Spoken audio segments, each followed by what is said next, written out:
Hello, Hamlet Middle School students and potentially parents, if your parents are watching this. It is October 9th, Wednesday, and I wanted to make a video that talks about an issue that we've had for a long time, although it's been a little bit better this year. However, the reason why I'm bringing it up now is because it seems to be building back up again, and that is our policy on electronics, specifically regarding things like AirPods and cell phones. It also dress code as well. Now, as far as it goes with like these policies, there's typically a reason why we have them in place. And as far as the hoods, I like having. I'm wearing a hoodie right now, and once in a while, I like to have my hood up as well. It's a comfort thing. I like the way it feels, and I don't remember wearing hoodies as much as when I was a kid, but I get it from the comfort aspect. Also, it's clothing can be a tricky thing to try to enforce, but we do have a basic policy, which I think is pretty broad. But everything is explained in the handbook, which is what I have up here. So these are items prohibited at WMS. We have the electronics, speakers, earphones, headphones, AirPods, cell phones, and pretty much any. Number 5 here is a really broad one. It says playing cards and or other popular items. That's very, very open-ended type of thing, because there are so many things that come out and can be disruptive. Anything from fidgets to these cool little zipper things that are popular right now. It's open-ended for a reason, and because we never know what is going to be the next big thing, and policy doesn't always change as quickly as trends do. So it's open-ended on purpose in order to adapt to those situations. And when a student is in school, where actually by law, like their a local parentis or their parent in place while in the building, as a parent myself, I don't really want my kid's teacher to be their acting parent, but by law, there is a lot of discretion there in order to maintain a safe environment that teachers, administrators, educational professionals have to make sure that things go safely and smoothly and maintain a healthy, active learning environment for students. Dress code is part of that. When we have students with hoodies on, hats on, dark sunglasses especially, or in combination of, it can be problematic in identifying who's a student, who's not, who belongs in the building, who doesn't. And with things like ALICE training and the different situations that law enforcement would have to deal with when they come, or RSOs in the building, we all need to work together to make sure that the people in the building are the ones that belong there. And even though we might recognize somebody by the way they wear their hoodie, when you're dealing with a large group dynamic in a very tense environment situation that might occur, we need to be able to see faces pretty quickly.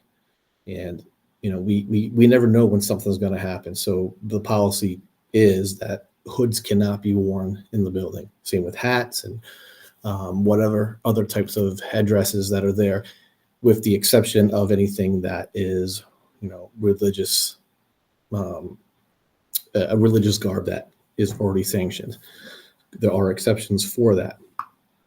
All right. But as far as like the electronics, cell phones, AirPods, all these devices, they're evolving, and they're, I say it's smart technology. It is really, really smart technology. A kid could have just their AirPod on, but their phone away, and they still control it. They can have their phone in their locker, and if they have the AirPod on, they can still control the phone and communicate with others. And, the speech to text technology, and you can do commands through the AirPod or, smart earphone. It's almost like having the cell phone on you. Same with smartwatches and things like that. So that's why that 5th designation of other items that can be distracting to the learning environment can be included in there. So just because it might not be specifically listed doesn't mean that it can't be prohibited. Now, as someone who is I like to think of myself as a technology advocate. I like to lean into new technology. However, it is really hard to compete with social media, texting, calls, messages, everything that a cell phone can bring. While I like the accessibility to information and contacts um, with my friends and family during the school day, it's not the most appropriate setting for students to be in constant communication with others because it's a distraction. If the phone's going off, buzzing, the earpod is beeping in their pocket or in the ear or whatever it is, and they're not focused on the work they're supposed to be doing, the assignment that's being taught by the teacher in the classroom, it becomes a big issue. Now, one of the biggest resistances by parents in terms of us enforcing the electronics policy is I want to have contact with my student in case there is a major emergency and I need to reach them. As a parent of two middle school students myself, yeah, I get that.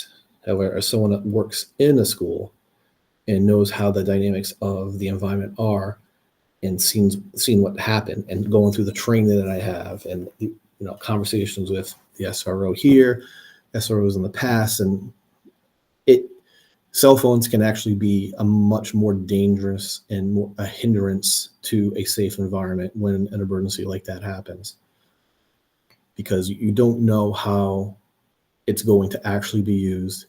And if a student is calling their parent or guardian, loved ones, and they're trying to get help, well, we already have SROs here. And usually within seconds or minutes, we're going to have a big emergency response. Parents, families are not going to be allowed to come to the school. And it's actually going to be a safer environment if we have students who are going to follow as safely as possible the directions that are being given to them, whether it's locking down or whatever. Like the emergency situation, it's hard. That's a hard thing that we have to navigate. But I know that students benefit more from following our policy than trying to fight against it. So really what it comes down to is policy versus practice, right? So we've told the students that if you're going to bring your cell phones to school, that's a decision that they have to make. We are not held liable for damaged, stolen, or lost cell phones or any electronic, really.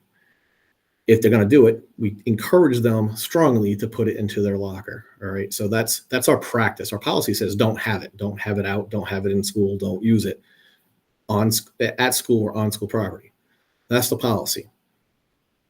But the practice is we tell them, put it in your locker, keep it away. And, if it's visible, if a teacher knows that you have it, and that includes if it's in their pocket, you're dealing with individual teachers that have dealt with their own situations. And if they don't want the cell phone in the classroom, well, that is their right. That's their learning environment that they want to foster and maintain a certain way. So if they know that a student has their cell phone on them, even if they're not using it, well, the policy says that they're right. And if they want the student to turn in their cell phone, not necessarily confiscate it and keep it for the rest of the day, but turn it in. And then, a lot of times the teachers will give it back at the end of the period, or if it's problematic, maybe the end of the day. That's still within their right. And students need to understand that is going to be supported and enforced. If it gets to the point where then the student is not willing to follow those directions, I get called in, vice principal, SRO.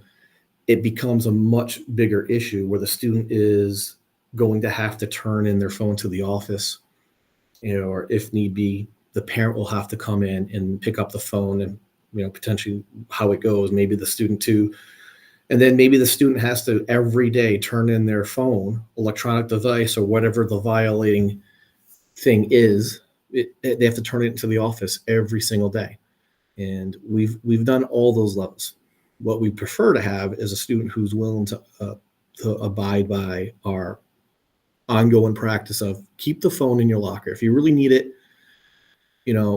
when a teacher allows you to, you can have an opportunity potentially to take your phone. You're supposed to come down to the office, and if you need to make a phone call, you can do it in the student can do it in the office, probably in the conference room or a private area, because we don't want to encourage phone calls in the hallways, classrooms, bathrooms, and things of that nature, because that becomes a whole other separate issue.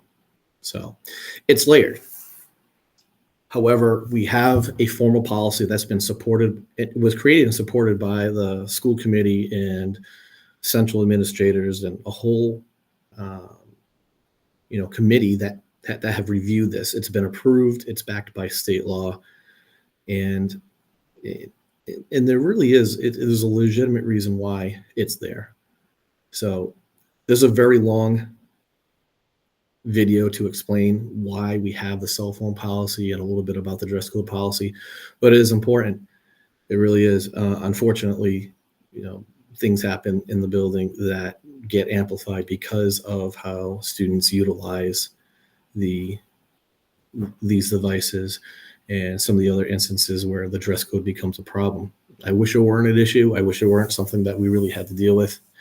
And for the most part, most students, I think, have been understanding as to why. They might not agree with it wholly. Overall, been mostly respectful, but it has become more of an issue as of late. And I wanted to take some time to explain as to why we have the policy in the first place. If you have any questions, students or parents, please email me. You can either send a message through Google Classroom, or you can email me. You can pull my name up. If you type in Lazarski, Lazarski, you should see my name pop up, and you can email me directly. So again, any questions, by all means, send an email, or if you see me during the school day, please ask. All right. Thank you.